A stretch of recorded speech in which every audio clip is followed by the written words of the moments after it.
Kebakaran hutan di Los Angeles, California, Amerika Serikat semakin meluas.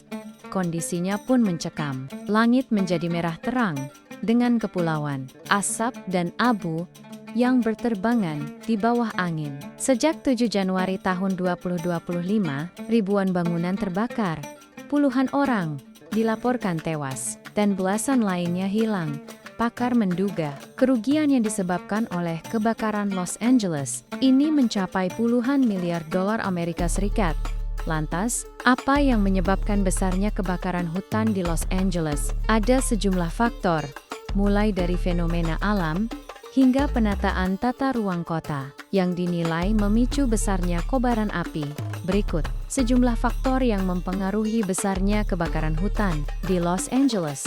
Membakar, kombinasi perubahan iklim dan fenomena angin kencang Santana jadi faktor pemicu pertama yang menyebabkan dahsyatnya kebakaran di Los Angeles. Angin kencang sejatinya sudah menjadi fenomena yang biasa terjadi di California dan wilayah Amerika Serikat lainnya. Tapi kenapa angin Santana kali ini diduga menjadi salah satu penyebab terjadinya kebakaran? Jadi, fenomena Santana terjadi ketika area bertekanan tinggi yang luas terbentuk di bagian dalam Amerika Serikat bagian barat, tepatnya Great Basin.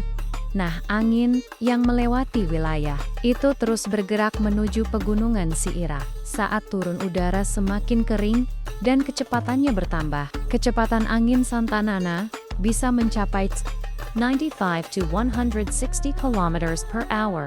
Ketika angin Santana melaju dengan cepat, debu dan partikel yang dibawanya saling bergesekan dengan vegetasi di California Selatan yang kering kerontang. Gesekan antara angin dan debu dengan tanaman kering itulah yang berpotensi menyebabkan terciptanya percikan api.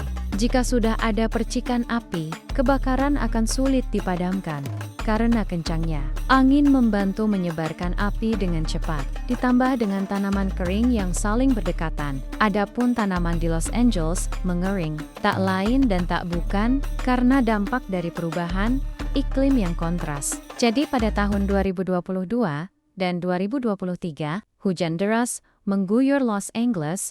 Bahkan dalam periode itu, curah hujan di Los Angeles mencapai 133 cm. Hujan yang berlebihan itu kemudian membantu tanaman di wilayah tersebut bertumbuh lebih subur. Tapi 2024 curah hujan California begitu rendah, menyebabkan kelembaban turun drastis dan tanaman mengering hingga rentan terbakar.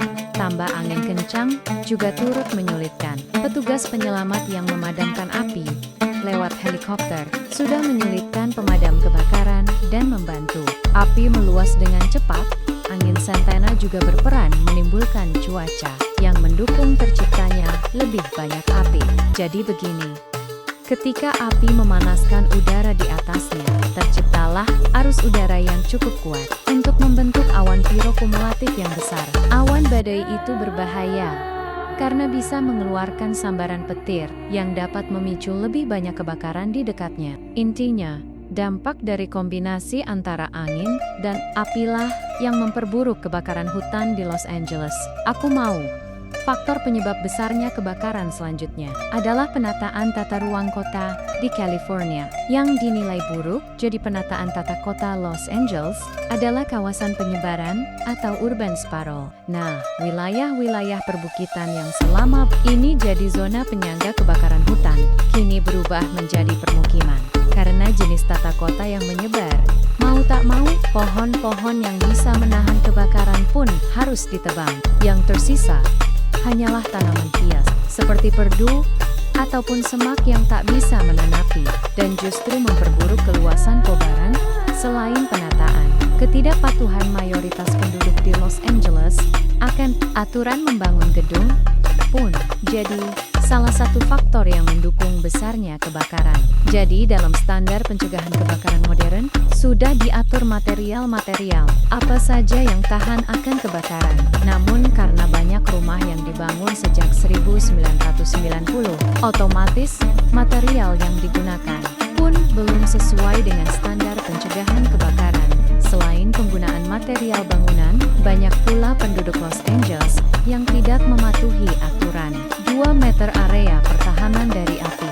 Adapun aturan itu mewajibkan penduduk untuk menetralkan ruang seluas 2 meter di sekeliling rumah mereka dari pagar kayu, tanaman hias, perdu dan semak.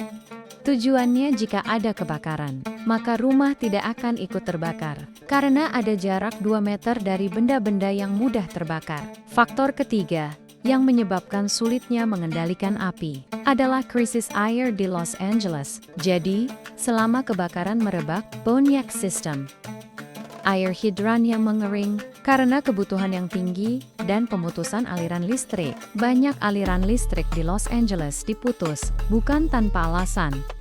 Sebab, jika aliran listrik terus menyala, sejumlah pihak khawatir kabel tegangan tinggi akan jatuh dan menyebabkan lebih banyak kebakaran. Maka petugas pemadam kebakaran pun memanfaatkan generator untuk memompa air dari hidran. Namun tetap saja, kobaran api terlalu besar. Jika hanya memanfaatkan air dari hidran, sulitnya situasi di Los Angeles itu pun turut disampaikan oleh Presiden Amerika Serikat Joe Biden pada 10 Januari tahun 2025. I think you get the bad rap. I know you get the bad rap about this fire hybrid. Don't have enough water, and then can me break? I did. Demo gods out there try and take a values of it, but you don't the right things. We're gonna get it done. God blowing. And I say to the people, so the California. God bless you. Stay strong. Akhirnya petugas pemadam kebakaran pun berusaha memompa air dari saluran, air dan air tanah sebagai pengganti. Namun, tetap saja air yang tersedia tidak cukup untuk memadamkan seluruh api. Petugas pemadam kebakaran tidak bisa menggunakan air dari Samudra Pasifik yang berada di dekat titik api. Pasalnya, air laut bisa merusak tanah dalam jangka panjang dan menyebabkan karat pada struktur bangunan. Lantas, seberapa besar kerugian yang ditimbulkan dari bencana kebakaran hutan di California ini? Mulanya, organisasi peramal cuaca ICU Weather memperkirakan kerugian mencapai 52 sampai 57 miliar dolar Amerika Serikat atau sekitar 847 sampai 928 triliun rupiah. Namun per Minggu 12 Januari tahun 2025, kerugian yang diperkirakan ICU Weather akibat kebakaran di California meningkat menjadi 250 sampai 275 miliar dolar Amerika Serikat atau sekitar 4.070,2 sampai 4.480 triliun rupiah. Di kawasan elit Pacific Palisades sendiri, firma uang JP Morgan menduga kerugian mencapai 10 sampai 50 miliar dolar Amerika Serikat atau sekitar 162 sampai 814 triliun rupiah. Namun, pada 2024, sejumlah asuransi swasta menolak untuk melindungi properti yang ada di daerah rawan kebakaran, seperti Pacific Palisades, Calabasas AS, dan Brentwood. Meski semua itu kawasan perumahan elit, di tahun itu saja ada 1.600 polis yang dibatalkan. Akhirnya, para pemilik properti pun beralih menggunakan asuransi milik pemerintah, yakni California FIRE, meski harus membayar premi lebih mahal 3 kali lipat. Kebakaran ini pun diperkirakan sebagai salah satu bencana alam yang paling merugikan sepanjang sejarah Amerika Serikat. Selain kerugian finansial yang tinggi, kebakaran pun turut menewaskan 24 orang per Senin, the 13th of January 2025, dan 16 lainnya masih dilaporkan hilang. Besarnya kebakaran di Los Angeles, California Selatan, Amerika Serikat, disebabkan oleh kombinasi berbagai faktor, mulai dari interaksi antara fenomena angin kencang, Santana dan perubahan iklim, diperparah dengan tata ruang kota, dan pengabaian aturan, hingga krisis air di tengah upaya pemadaman api. Kebakaran hutan yang terjadi sejak 7 Januari tahun 2025 di 5 titik, ini diperkirakan menjadi bencana alam yang paling merugikan sepanjang sejarah Amerika Serikat. Hingga video ini tayang, belum ada perkiraan hujan akan mengguyur Los Angeles, dan aparat setempat masih bahu-membahu berusaha memadamkan api yang terus menyebar. Simak terus kanal YouTube Kompas.com untuk mendapatkan perkembangan terkini terkait kebakaran hutan Los Angeles, California Selatan semua.